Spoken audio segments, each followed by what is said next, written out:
अस्सलाम वालेकुम all the students and viewers, आपको वेलकम करते हैं सुप्रीम कोचिंग चैनल पे। Today we are going to study about the soda industry, preparation of sodium hydroxides and all the properties of sodium. Lecture start करने से पहले आपके request है, जिसने अभी तक हमारा चैनल सब्सक्राइब नहीं किया हमारे चैनल को सब्सक्राइब करें, अपने दोस्तों के साथ शेयर करें। ये जो लेक्चर है आपको दो क्लासेस के लिए मुफीद है, एक तो मैट्रिक और दूसरा इंटर केमिस्ट्री। इंटर केमिस्ट्री जो भी स्टूडेंट्स एस ब्लॉक एलिमेंट्स पढ़ रहे हैं, तो एस ब्लॉक एलिमेंट्स में हमारे पास सोडियम के जो कंपाउंड्स हैं, सोडियम हाइड्रोक्साइड्स, इनके प्रिपरेशन के लिए, और ये मैट्रिक में सोडियम हाइड्रोक्साइड्स की प्रिपरेशन के यूज़ किया जाता है। तो ये बगैर टाइम वेस्ट करते हम चलते हैं अपने लेक्चर की तरफ। तो बात कर रहे थे सोडा इंडस्ट्री की। सोडा इंडस्ट्री में क्या होता है, फर्स्ट हम प्रिपरेशन पहले तो हम इंट्रोडक्शन करेंगे। ये तो आपको पहले ही पता है कि जो भी हम केमिकल कंपाउंड्स या केमिकल स्टडी करते हैं तो फर्स्ट मेथड उसको क्या होता है, इंट्रोडक्शन, और उसके बाद सेकंड जो होती है उसकी प्रिपरेशन,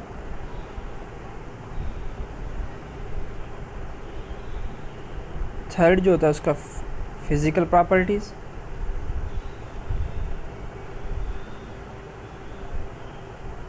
एंड उसके बाद केमिकल प्रॉपर्टीज़, फिफ्थ इसका होता है यूजेस। ये एक सीक्वेंस है हमारे यहाँ के, जो भी हम केमिकल कंपाउंड्स स्टडी करते हैं तो पहले हम उसका इंट्रोडक्शन करते हैं, उसके बाद preparation, physical properties, chemical properties, and last one जो इसका होता है वो होता है यूजेस। तो आज हम स्टडी करेंगे caustic soda. Today we will study about the caustic soda. Caustic soda, इसका जनरल जो फार्मूला होता है, केमिकल फार्मूला जो है इसका सोडियम हाइड्रोक्साइड होता है, NaOH। फर्स्ट तो हम इसको कास्टिक सोडा क्यों कहते हैं, why we called it caustic soda. Caustic soda उस वजह से कहते हैं क्योंकि ये बिकॉज इट इज़ कास्टिक। क्या होती है ये, कास्टिक होता है, उस वजह से हम इसको कास्टिक बोलते हैं। तो दरअसल कास्टिक का मतलब क्या होता है, कास्टिक का मतलब corrosive to touch, corrosive to touch, and also it cause of the pain. जब डायरेक्टली टच करते हैं, जब इसको डायरेक्टली टच करते हैं तो ये क्या होता है, काज ऑफ पेन होता है। और वो भी पेन कौन सा होता है, पेन जो होता है वो पेनफुल बर्न, ठीक। उस वजह से हम इसको sodium hydroxide also called caustic soda बोलते हैं। ये था इसका इंट्रोडक्शन। और दूसरी बात कि हम कास्टिक सोडा प्रिपरेशंस क्यों करते हैं। कास्टिक सोडा से बहुत सारे यूजेस हैं, जैसे हमने पहले भी आपको स्टडी करके समझाते हैं। कास्टिक सोडा पेट्रोलियम की मैन्युफैक्चरिंग, पेट्रोलियम की इंडस्ट्री की मैन्युफैक्चरिंग होती है, और उसके बाद सोप वगैरह, डिटर्जेंट्स वगैरह में हम सोडियम हाइड्रोक्साइड्स को यूज़ करते हैं। ये इनके यूजेस भी हमने बात की, तो उस वजह से हम कास्टिक सोडा की प्रिपरेशंस करते हैं। अब इसकी प्रिपरेशन कहाँ पे होगी, इसकी प्रिपरेशन इंडस्ट्रियल प्रिपरेशन करेंगे, और इंडस्ट्रियल प्रिपरेशन कौन कौन सा होगा, किस मेथड्स में होगा, उसकी बात करते हैं। Now we are going to the preparations of sodium hydroxide. Sodium hydroxide की प्रिपरेशन करते हैं हम, एक इलेक्ट्रोलाइटिकल मेथड होता है। ये कौन सा मेथड, इलेक्ट्रोलाइटिकल प्रोसेस होती है। उस इलेक्ट्रोलाइटिक प्रोसेस को सिंपली हम बोलते हैं केस्नर केल्नर प्रोसेस, सॉरी CES, केस्नर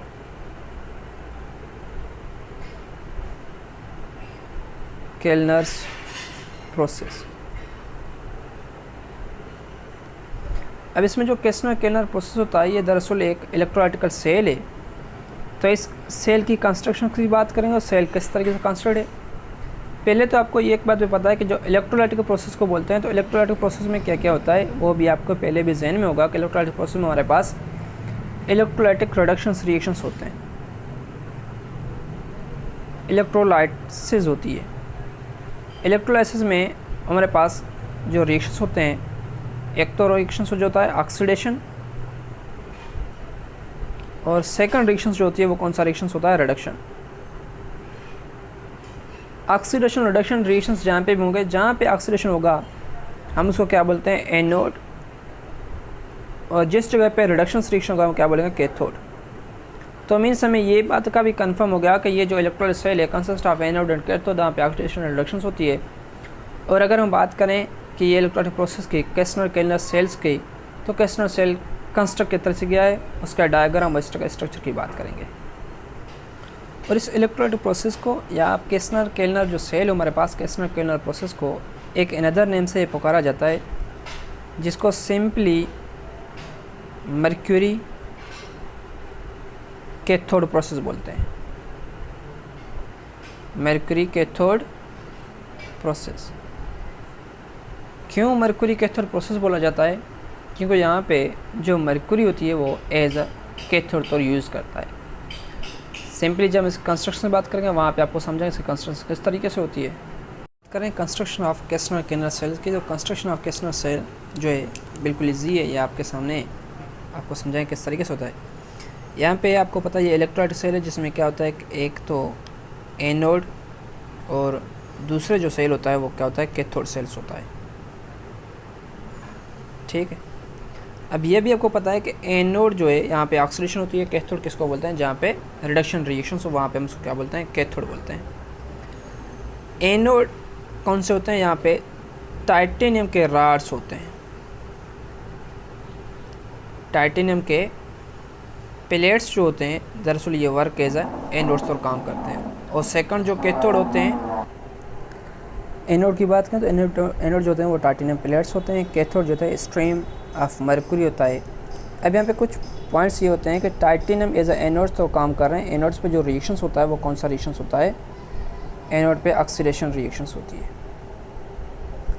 और कैथोड पे स्ट्रीम ऑफ मर्क्यूरी है, यहाँ पे क्या स्ट्रीम ऑफ मर्क्यूरी कौन सा रिएक्शंस पास होता है, यहाँ पे कैथोड पे क्या होता है, रिडक्शन रिएक्शंस होते हैं। तो यहाँ stream of mercury reducing agent तौर भी करेगा, और टाइटेनियम प्लेट्स के यहाँ पे ऑक्सीडेशन रिएक्शंस होगी। अब यहाँ पे अगर बात करें सिंपली, तो ये आपके लिए सिर्फ इसके कंस्ट्रक्शन की बात की, कंस्ट्रक्शन में एनोड और कैथोड होता है। अब इसमें एक थर्ड पार्ट भी होता है जिसको हम क्या बोलते हैं, डेन्यूडर बोलते हैं। डेन्यूडर में क्या होती है, एक ग्रेफाइट ब्लॉक होती है, क्या होती है, ग्रेफाइट ब्लॉक। अब इस ग्रेफाइट ब्लॉक्स में क्या आ जाता है कि सोडियम किसके साथ, मर्क्यूरी के साथ आ जाता है, जिसको हम क्या बोलते हैं, अमलगम। तो यहाँ पे डेन्यूडर में हमारे पास क्या होती है, वाटर। जैसे ही ये वाटर आ जाता है तो यहाँ पे सोडियम हाइड्रोक्साइड्स की फार्मेशन हो जाती है।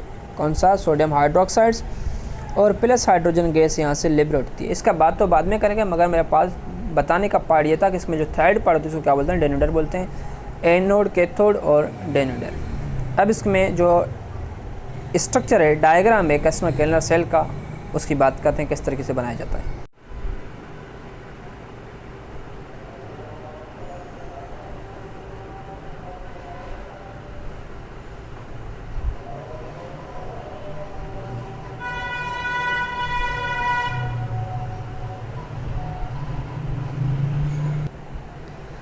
ये जो आपके पास हमने इसका स्ट्रक्चर बनाया है, डायग्राम है केस्नर केल्नर सेल का। बाय द वे थोड़ा वेरिएबल्स है, आप बुक में से भी देख लेना, कोशिश किया है सही बनाने का। अब यहाँ पे आपके जो इसके रॉ मटेरियल्स, ये इसका स्ट्रक्चर है। अब हम कुछ पॉइंट्स जो हैं वो लिखते हैं कि इसमें रॉ मटेरियल्स जो यूज़ होते हैं वो कौन कौन से यूज़ होते हैं। रॉ मटेरियल्स जो इसमें है वो सोडियम क्लोराइड ब्राइन सोल्यूशन, जिसको हम बोलते हैं सिंपली क्या बोलते हैं, हम इसको ब्राइन सोल्यूशन बोलते हैं। ब्राइन सोल्यूशन में क्या होता है, जो सोडियम क्लोराइड सोल्यूशन फॉर्म्स में हो उसको हम ब्राइन बोलते हैं। और इसमें 25% वेट बाय वेट रेशो में होगा। अब ये बात भी आपको याद रखना, 25% वेट बाय वेट है। जैसे हम इसको यहाँ से एंटे करते हैं, तो अब दूसरी बात यहाँ पे क्या होती है, ये मर्क्यूरी पंप है, जिसको हम HG पंप भी बोलते हैं। तो यहाँ से क्या जाता है, मर्क्यूरी। जैसे ही यहाँ से मर्क्यूरी फ्लो करता है तो यहाँ पे हमने ब्राइन सोल्यूशन डाला है, और उसके बाद ये इलेक्ट्रोलाइसिस प्रोसेस होती है, ये इसका एनोड, और यहाँ पे ये क्या है, stream of mercury work as a cathode तो वर्क करता है। तो ये बात भी आपको जहन में होनी चाहिए। अब यहाँ पे सोल्यूशन प्लेस करते हैं तो सोल्यूशन यहाँ पे ये सोल्यूशन होता है। सिंपली मैं यहाँ पे समझाने के लिए इस तरीके से ड्रा करता हूँ। जैसे हमने बैटरी को कनेक्ट किया, मीन्स इलेक्ट्रोलाइसिस प्रोसेस होना स्टार्ट हो गया। इलेक्ट्रोलाइसिस प्रोसेस स्टार्ट होने गया तो यहाँ पे क्या होता है, जो सोडियम होता है वो मरकुरी के साथ आके अमलगम फॉर्म्स करता है। तो यहाँ पे क्या सेपरेट हो जाता है, सोडियम, और यहाँ से क्या क्लोरीन ऊपर रिलीज़ हो जाता है। तो क्लोरीन यहाँ पे एनोड्स पे आकर ऑक्सीडेशन से क्लोरीन गैस में रिलीज़ हो जाता है। और फर्दर यहाँ पे सोडियम्स जो है Hg के साथ मरकुरी के साथ मिलकर क्या बनाता है, सोडियम एंड मरकुरी। अब यहाँ पे ये इस मेथड में फेलो करेगा और इस पॉइंट्स में चला जाएगा। इसको अगर सोडियम मरकुरी के साथ होता है इसको हम बोलते हैं अमलगम। क्या बोलते हैं इसको अमलगम बोलते हैं। जैसे ये अमलगम यहाँ से रिलीज़ होकर कहाँ पे आएगा, डेनोडर में आ जाएगा। तो डेनोडर में हमारे पास क्या होता है कि हम इसमें वाटर प्लेस करते हैं और ये जो है ग्रेफाइट ब्लॉक है। पहले मैंने आपको समझा कि यहाँ पे क्या होता है, ग्रेफाइट ब्लॉक होती है। तो सोडियम मरकुरी के साथ वाटर के साथ रिएक्ट करा तो यहाँ पे हमारे पास सोडियम हाइड्रोक्साइड रिलीज़ होगा। सोडियम हाइड्रोक्साइड्स को हम ड्राई करके सेपरेट करके रिलीज़ कर देते हैं और उसके बाद यहाँ पे क्या होता है, हाइड्रोजन गैस रिलीज़ हो जाता है। अब इसके अगर रिएक्शंस की बात करें, वहाँ पे रिएक्शंस आपको इजीली समझ में आ जाएंगे कि ये दरअसल किस मेथड में इसके रिएक्शंस होते हैं। तो हम चलते हैं इसके रिएक्शंस की तरफ। रिएक्शन इसमें कौन कौन से होंगे, जाहिर सी बात है ये जो रिएक्शंस होते हैं, एक तो रिएक्शंस एनोड पे होता है, दूसरा जो रिएक्शंस है वो कहाँ पे होता है, कैथोड पे होता है। जो एनोड पे रिएक्शंस होता है हम क्या बोलते हैं, इसको ऑक्सीडेशंस बोलते हैं, और जो कैथोड पे हम इसको रिडक्शंस बोलते हैं। रिएक्शंस एट एनोड और दूसरा जो रिएक्शंस एट कैथोड। अब आपके जहन में होना चाहिए कि ये दोनों रिएक्शन से पहले हमारे पास एक रिएक्शन पहले भी होता है जिसको हम क्या बोलते हैं, आयोनाइजेशन रिएक्शंस। तो आयोनाइजेशन रिएक्शन मैं यहाँ पे लिखता हूँ, आयोनाइजेशन रिएक्शंस।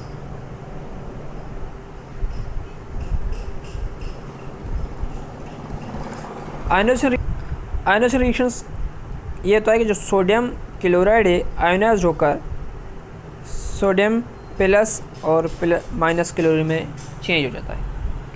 एनोड पे रिएक्शंस की बात करें तो एनोड पे क्या होता है, ऑक्सीडेशन। ऑक्सीडेशन क्या बोलते हैं, लॉस ऑफ इलेक्ट्रॉन्स। तो लॉस ऑफ इलेक्ट्रॉन्स का अगर रिएक्शंस लिखें तो यहाँ पे आप लोगों के लिए बिल्कुल भी इजी होगा। क्लोरीन नेगेटिव क्या हो जाता है, क्लोरीन गैस में और प्लस इलेक्ट्रॉन्स रिमूव कर लेता है। तो यहाँ पे 2 और 2 इलेक्ट्रॉन्स रिमूव हो जाएंगे। अब कैथोड की बात करें तो कैथोड दरअसल यहाँ पे कैथोड पे जो रिएक्शन होता है कौन सा, रिडक्शन रिएक्शन होता है। ये जो पार्ट मैं समझाना थोड़ा भूल गया था, यहाँ पे क्या था, सोडियम रिडक्शन कौन सा, जिसमें गेन ऑफ इलेक्ट्रॉन्स हो। तो यहाँ पे 2 इलेक्ट्रॉन्स गेन करके 2 सोडियम मेटल में चेंज हो जाता है। अब फर्दर जो वो सोडियम मेटल है मरकुरी के साथ मिलता है, मरकुरी के साथ मिलकर क्या बनता है, अमलगम बनाता है। अमलगम फर्दर यहाँ से मूव करके सोडियम वाटर के साथ सोडियम हाइड्रोक्साइड बनाता है, हाइड्रोजन गैस। अब कैथोड की बात करें तो कैथोड सोडियम किसके साथ, मरकुरी के साथ। तो यहाँ पे क्या बन जाएगा, सोडियम अमलगम। सोडियम अमलगम क्या करता है कि यहाँ पे रिलीज़ हो जाता है, डेनोडर में आ जाता है। तो मीन्स यहाँ पे सोडियम और मरकुरी जिसको हम सोडियम अमलगम बोलते हैं, पास थ्रू हाइड्रोलाइसिस। जिससे ये हाइड्रोलाइसिस पास होता है तो हमारे पास जो फॉर्म्स होता है सोडियम हाइड्रोक्साइड और प्लस हाइड्रोजन गैस। अब क्लोरीन यहाँ से रिमूव हो जा और हाइड्रोजन जो गैस है यहाँ से रिमूव होगा, हमारे पास सोडियम हाइड्रोक्साइड मिल जाता है। तो सोडियम हाइड्रोक्साइड क्या करते हैं, ड्राई, और ड्राई करने के बाद हमारे पास ये जो फॉर्म्स होता है सॉलिड फॉर्म में मिलता है, इसके वाइट क्रिस्टलाइन सॉलिड्स होते हैं। तो ये था preparation of sodium hydroxides Castner Kellner cells और कैस्टनर केल्नर प्रोसेस में। हम इसको इस मेथड्स में बनाते हैं। ये दरअसल इसका रिएक्शन है। और अब इसके एडवांटेजेस और डिसएडवांटेज की बात करें तो इसका एडवांटेजेस पहले मैं बता देता हूँ, इसके एडवांटेजेस कौन कौन से हैं। एडवांटेजेस का ये है कि यहाँ पे जो हमारे पास क्लोरीन मिलता है वो क्लोरीन सॉरी फॉर दैट, जो सोडियम हाइड्रोक्साइड मिलता है ये मैंने हाई प्योरिटी में मिलता है। यहाँ पे जो सोडियम हाइड्रोक्साइड मिला है ये क्या है, मैं सिंपली इसका यहाँ पे लिखता हूँ हाई प्योरिटी। और सेकंड इसका यूज़ यह है जो है तो वो ये है कि अब यहाँ पे देखें क्लोरीन जो है एक सेपरेट कंपार्ट्स में मिल रहा है और हमें सोडियम हाइड्रोक्साइड एक सेपरेट कंपार्ट्स में मिल रहा है। अगर सोडियम हाइड्रोक्साइड क्लोरीन एक कंपार्ट्स में मिलता है तो शायद हमें सोडियम हाइड्रोक्साइड मिल नहीं सकता, तो हमें से रिएक्शन रिवर्स हो जाता है। तो उस वजह से इसका सेकंड इम्पॉर्टेंट ये है कि ये दोनों रिएक्शंस जो हैं डिफरेंट कंपार्टमेंट्स मिल रहे हैं और कभी भी ये दोनों again reaction sodium hydroxide chlorine reactions एक कंपार्टमेंट से नहीं हो रहा, ये भी इसका एक एडवांटेजेस है। दूसरी अगर हम बात करें इसके डिसएडवांटेजेस की, डिसएडवांटेजेस प्रेजेंस ऑफ मरकुरी है। मरकुरी की वजह से ये क्या होता है, ये इसका एक डिसएडवांटेजेस है क्योंकि ये एनवायरनमेंट में चला जाता है, एनवायरनमेंट चलने जाने के बाद ये बहुत सारे डिजीज़ का काज हो जाता है। एक तो ये हो गया। और दूसरा ये कौन सा रिएक्शंस होता है, इलेक्ट्रोलाइटिक रिएक्शंस होते हैं। इलेक्ट्रोलाइटिक रिएक्शंस में क्या चाहिए, इलेक्ट्रोलाइटिक रिएक्शंस जितने भी होते हैं उसमें हमें ओनली इलेक्ट्रिसिटी चाहिए। ये भी आपको पता है कि इलेक्ट्रिसिटी क्या होती है, हाईली एक्सपेंसिव होता है, उस वजह से इसको ये इसके डिसएडवांटेज है। एक को मरकुरी का प्रेजेंस, दूसरा इलेक्ट्रिसिटी कंजम्पशन हाई होती है, इलेक्ट्रिसिटी की प्राइस भी ज़्यादा होती है। और एडवांटेज की बात करें, एडवांटेज में हमारे पास क्या होता है, सोडियम और हाइड्रोक्साइड डिफरेंट कंपार्ट्स में मिलते हैं और उसके बाद सोडियम हाइड्रोक्साइड जो है हमें हाईली प्योरीफॉर्म्स मिलता है। ये थे इसके एडवांटेजेस। और जो नेक्स्ट लेक्चर होगा हमारा इंशाल्लाह हम बात करेंगे chemical properties of sodium hydroxide. आज के लिए यही था। थैंक यू, अल्लाह हाफ़िज़।